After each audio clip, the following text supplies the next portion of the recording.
The Saphirus Cognitio series draws to a conclusion today. Scheduled from March to May, the series was a splendid slice of our celebrative experience, thoughtfully designed to commemorate the story of SMC's institutional journey of 75 years. In all, the Cognitio series completed 18 public talks encompassing narratives from a broad spectrum of humanities, sciences, technology, state and civil services, and from the world of industry. As in all stories, we all like to have a happy endings. But we do have a happy ending today of this series in this valediction.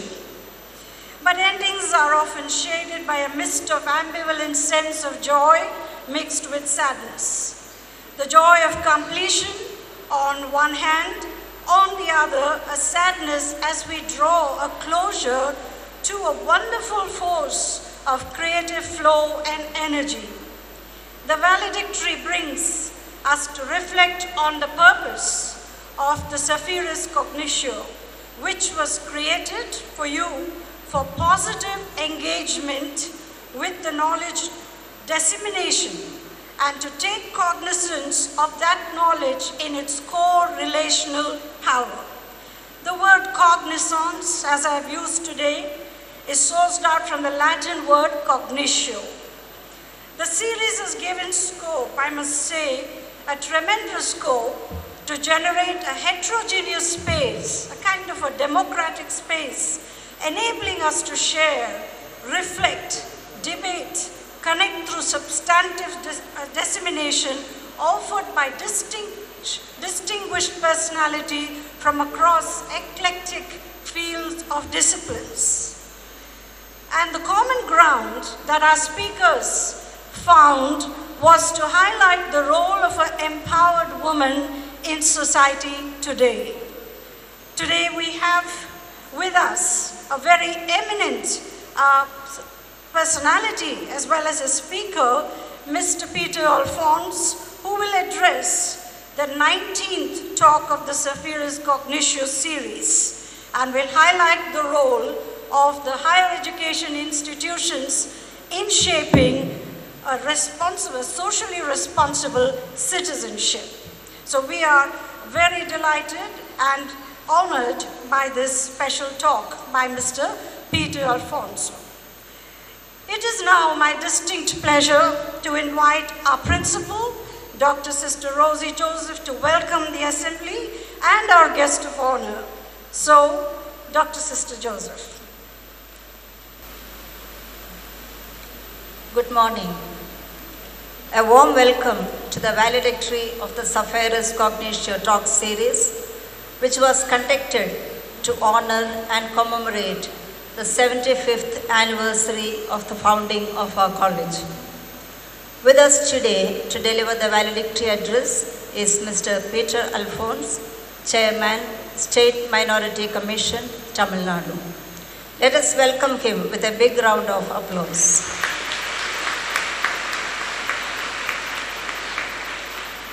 We all recognize that an important indicator of the progress of any nation is education. The social responsibility of universities and colleges in training youth of the nation to grow into responsible citizens, therefore, assumes great importance. These institutions are a vital part of our society and hold the key to creating awareness of social responsibility and responsible citizenship among students and other stakeholders. Institutional social responsibility is an obligation to society and should underpin all educational endeavors. Recognizing this obligation and responding to this need has been our mission through the 75 years of our existence.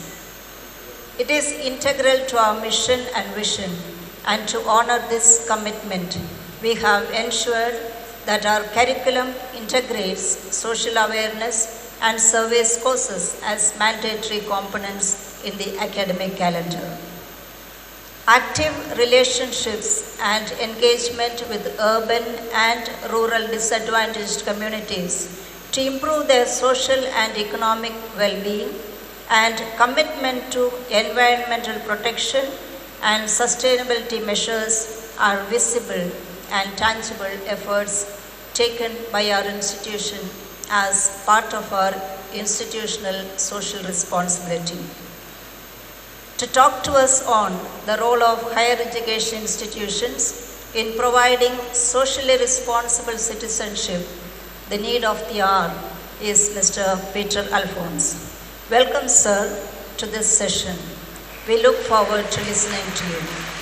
Thank you and God bless. Thank you, Sister Principal, for those stimulating and inspiring words of welcome. May I now request Dr. Sister Rosie Joseph to honor and welcome our chief guest with a token of our deep appreciation for his august presence here to enlighten our college with his thoughts and reflections.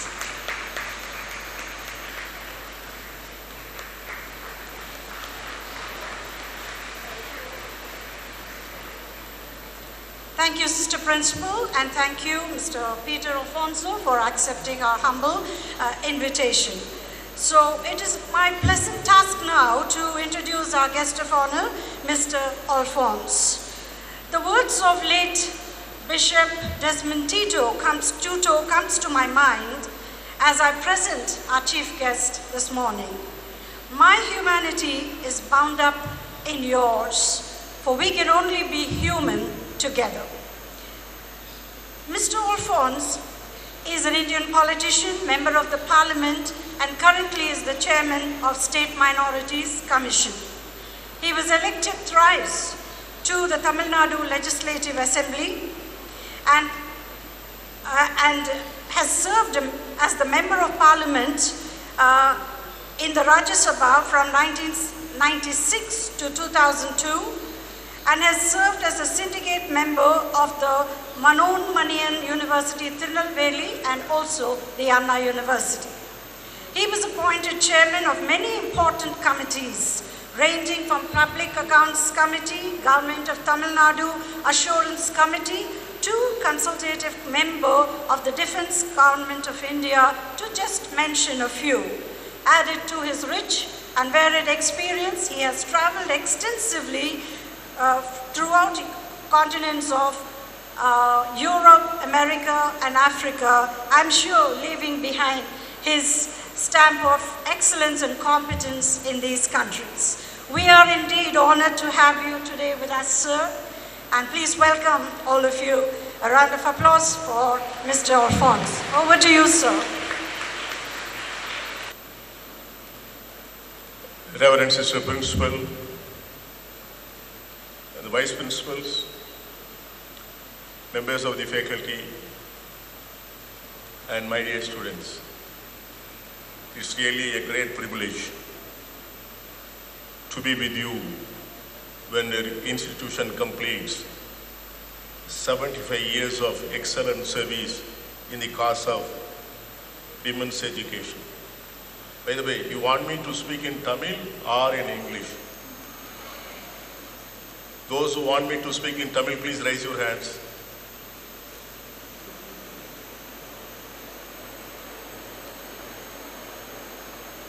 They are minority or a majority?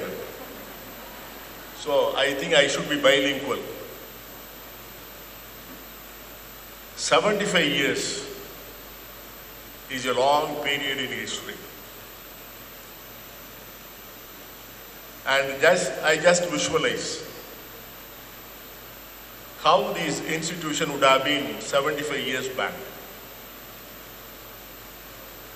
What would have been the type of students, from which social background, and who would have been the staff, professors, lecturers, 75 years back, when the country was yet to get its independence. I thank all those people, those missionaries, nuns, who left everything they had, traveled to an unknown land to serve an unknown people, to impart education to a strange place where they had no connection at all. They traveled all alone, facing all challenges of life, even sometimes risking their very lives. So they came, they made it possible, and they created history. And I congratulate all of you, the management, the staff, and the students for continuing the great journey. And even after 75 years of independence, higher education is available only to 17% of women who are eligible to get higher education. Only 17%. If there are 100 girls who are qualified, eligible to get higher education, only 17 of them get an opportunity to go to a college, get a higher education. And this 17% includes those colleges where there are no proper infrastructure, where there are no proper faculty members, no proper amenities. And I should tell you that you belong to the most fortunate 1% who got the luxury of the finest academic atmosphere, the wonderful infrastructure, the best curriculum. So we are really fortunate to have this kind of academic atmosphere, and everybody in Tamil Nadu knows the reputation of your college. And I need not tell you that it's a status symbol. When you go out of the college and go for an employment opportunity, and the people there, they just ask you a question, from which college you got your degree, you can proudly say that I got it from the Stella Maris, one of the most reputed colleges of Tamil Nadu. So the 75 years is really a most eventful period. Not only for your college, but also for the country. You take the time span between 1945 and 75 years, most of the path-breaking decisions, most of the groundbreaking incidents, all of them took place in the past 75 years. Not only in the history of India, not only in the history of Tamil Nadu, but also the whole history of humankind. These 70 years is the most eventful years. And I used to tell my children, I belong to the most blessed generation. People were born after independence. We had seen every step the human race took, step by step, to make this great leap. And when I started my college, and when I finished my degree, I just want to tell you the difference between my generation and your generation. And some of my friends were all some 7 or 8 of them. When I was just completing my degree, and we had a chat. We were discussing about our plans for our future. And one of my friends told me that you would opt for civil service. You try his luck, write his civil service exam, and try to be an IAS officer or an IPS officer. And another friend told me that you would like to go to the High Court as a judge. And another friend told me that you would like to be an auditor. And I chose to be the devil's advocate. I said I would go to the assembly, parliament. And almost all of us were able to achieve what we had planned. One of my friend, he became an IAS officer and retired as the chief secretary of his state. Another one became the High Court judge, and then he was elevated to the Supreme Court, and he got retired recently. And one other friend, he was heading the very famous, popular auditing firms. And I went to the assembly, I went to the parliament, because we know what would happen in the next 25 years. In the next 50 years. When I left my college, I had very clear idea that how the government would move, how the world would move, how the society would move, what will be the developments in science, in technology. So we were able to plan our future. But my dear children, your days are not like that.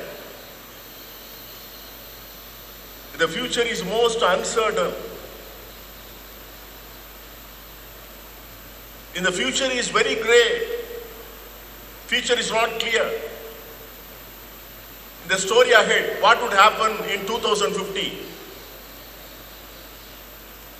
In 2050, people say death will be an option. Already the experiments are on, researches are over, by which people can postpone their death.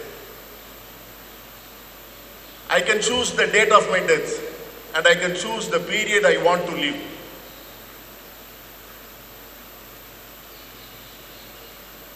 And what would be the scope of government service? Will there be governments? A government can be there only when they are able to collect tax. A government will be there only when there is an income for its citizens which it can detect, which it can calculate. People say the days of cryptocurrencies.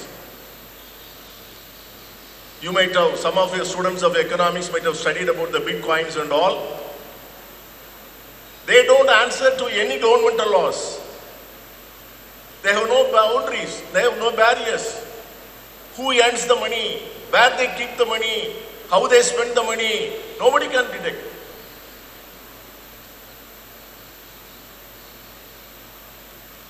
What would be the fate of education? That is the $1 million question. Will there be college campuses like this? A principal like this in flesh and blood, and vice principals to assist, and students who are roaming around as friends, daily seeing each other. Will it be possible in 2050? And we have got indicators that already we are going through the days of Byju's, where a teacher may be catering to 1 lakh, more than 1 lakh of students. And we have got the best algorithms which can create a kind of atmosphere that the teacher is connected to each and every student. And you may not know your classmate, your batchmate. And there need not be a campus. There need not be an exam. There need not be an university. So when I go to a college, usually I ask if there is a small group of students, what would you like to become? Usually over 5 or 6 or 7 choices. I want to be a teacher, I want to be an engineer, I want to be a civil servant, I want to be a lawyer. But for your information, all these jobs will not be there in 2050. You don't need to have a lawyer. You'll have a humanoid, fully programmed, with all the recent judgments, laws, not only of our country, they'll be well versed with throughout the international laws. So you just go and sit before it, program it, place your problem before the humanoid, and that humanoid will answer that legally this is your position, this is your status, you'll be able to win the case or you will lose the case. There may not be doctors also. Doctors also, there will be microchips planted inside. For your information, I have got a chip on my hand to know my sugar levels every 5 minutes. It tells me, whenever I want to take something, that chip wants me, don't take it. Your sugar levels goes up.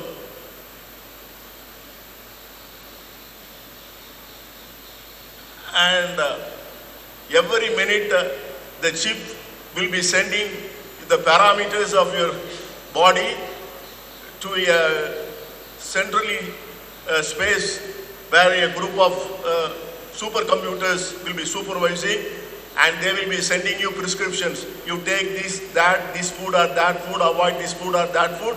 So a doctor's job may not be necessary. Even driver's job may not be necessary. We have vehicles which they don't need drivers. You don't need watchmen. You don't need bank staff. You don't need soldiers for the army. So 2050 will be a time of puzzle. So what kind of education we have to plan for these students whose future is most uncertain? And that is where the role of education comes now. It is not the same education which was given to me. It is not the same education which was given to my children. My children's children will have a totally different education because they have to prepare for the unknown. So the best education to be given to you is to be prepared for any eventuality. And some of your students, perhaps from the zoology department or from botany, should be knowing about extremophiles. There are bacteria and organisms which can survive in any adverse atmosphere, in heat, in humidity, in the cold storage position. And we have got one insect called Valedictory that can survive in any atmosphere, under whatever the circumstance, the Valedictory will not die. So any education we plan now should give you that kind of training to face the challenges of life. And every one of you should plan for your future where you will not be shocked to see an unforeseen development. You should be composed. And for that kind of education, we need to plan. And you should be knowing more about artificial intelligence, machine learning. And what will be the capacity of artificial intelligence? I think even most of our lawmakers, they don't know what it is capable of. That is the risk.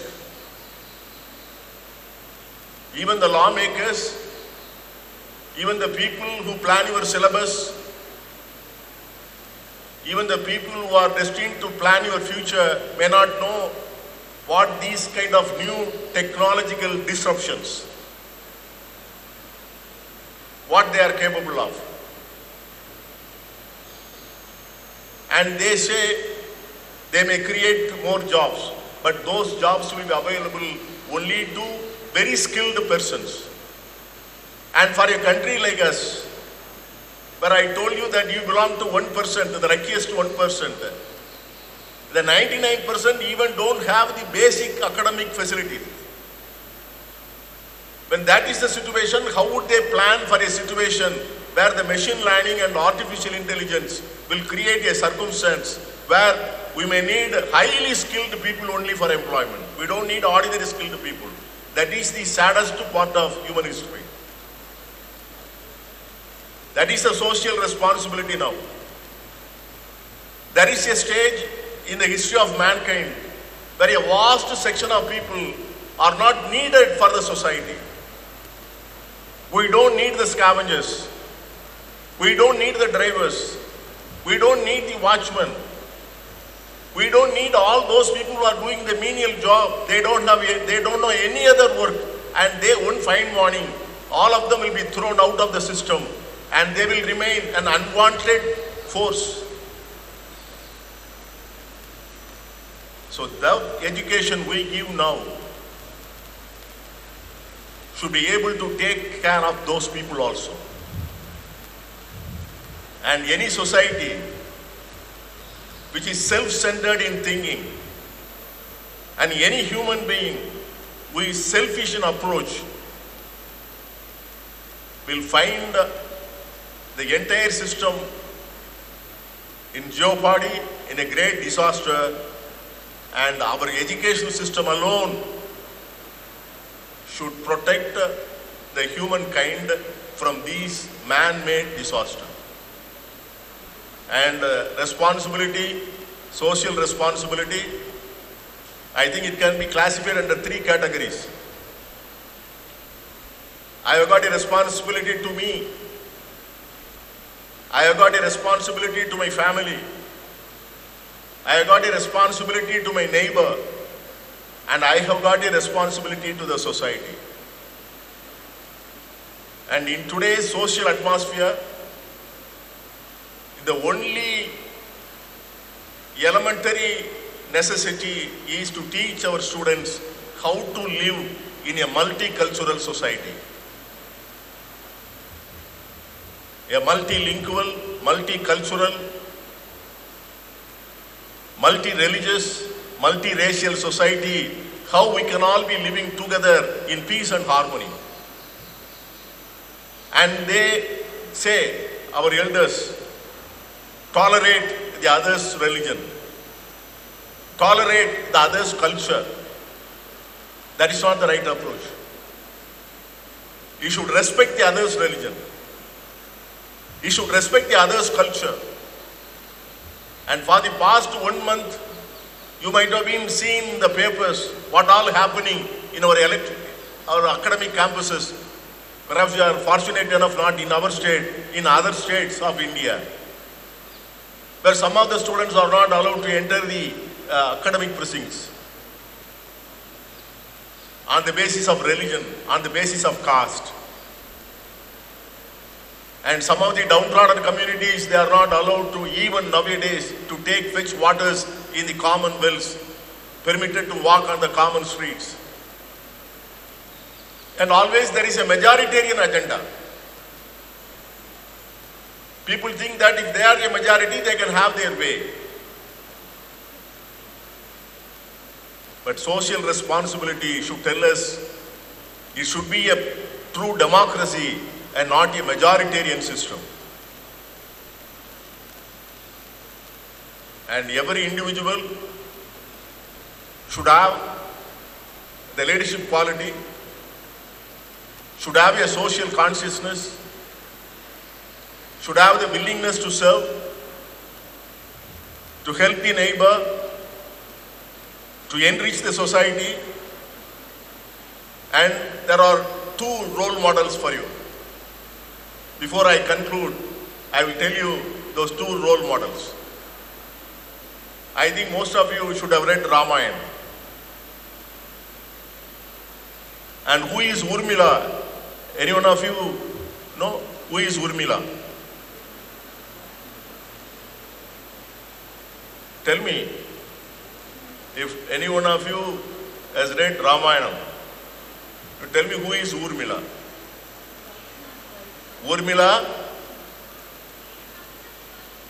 Urmila, husband's wife. Lakshman's wife, yes. Sita's sister. That will be a better description. She is the only biological daughter to her parents. Sita is the adopted daughter. And Sita, when Sita decided to accompany her husband for the great adventure, Urmila wanted to accompany Sita. There are only very few lines in Valmiki's Ramayana about Urmila. She's such a wonderful character which all of you should know. Urmila wanted to accompany Sita, but Lakshmana said, "No, you are not coming. You remain at home. If you come with me, I will lose my concentration on Ram. My job is to protect him. You will be a distraction." So Urmila was asked to remain in Ayodhya. She was asked to look after the in-laws. And the woman was so desperate, so broken. She was praying to goddess. And the goddess Nidra, who commands sleep, gave her a choice. The choice is to sleep for 14 years. Till Sita comes back, till Lakshman comes back, Urmila will be sleeping for 14 years. She accepted it. And behind the sleep, there are thousands of meaning. She was never allowed to follow the dreams of her life. She was never the priority for her husband. She was forced to do something which she was not willing to do. She was not ready to do. And without knowing how to fight it, she simply made the choice to sleep for 14 years. And there is another princess in our mythology, in our human Indian history. You know Yasodhara? Anybody knows Yasodhara? Is the wife of Buddha. She was also a princess. She delivered a beautiful child. But on the fateful day, on the midnight, her husband deserted her. He went searching for truth. She was totally devastated. She was broken, seeing the child by her side. She was longing to see her husband, to come and see the child and herself, but the husband never came. Then she decided her only purpose in life was to look after the child, give a good governance to the kingdom. She brought up his son. There are a lot of proposals. She was young, she was beautiful, she was rich, and there were people in queue to get her married. She said no. Her focus was her son is the princely state and the administration of her subjects. Times have passed. Nearly after 20 years, 22 years, one fine evening, when it was whistling, she was in the palace, and there was a man coming and standing at the door. And Yasodhara looks at him. She has a faint recollection, and he was Buddha. Yasodhara asked her, "So you are Buddha?" And Buddha said, "Yes." "What do you mean by Buddha?" Buddha said, "A Buddha means a kind of man who enlightens people, a kind of knower who knows everything." Yasodhara said, "So in the long gap, you have also have some experiences. You also learned some lessons. I have also got some experiences. I have got also learned some lessons. But what you learned, what your experience will illuminate the whole world. You are the Buddha. You are the knower. But what I have learned, most people may not know. And the experience I have may not see the lights of the day." And Buddha asked her, "What is your experience? What is the lesson you have learned?" She mocked at him. "You are a knower. You should be knowing everything. What the lesson I have learned, you should be knowing." Buddha said, "No, I don't know." And she just stares at him. Her eyes were sparkling with unshed tears. She just looked at his face and said, "For a courageous woman, she doesn't need anybody to be complete. She herself is complete." That is what Yasodhara said.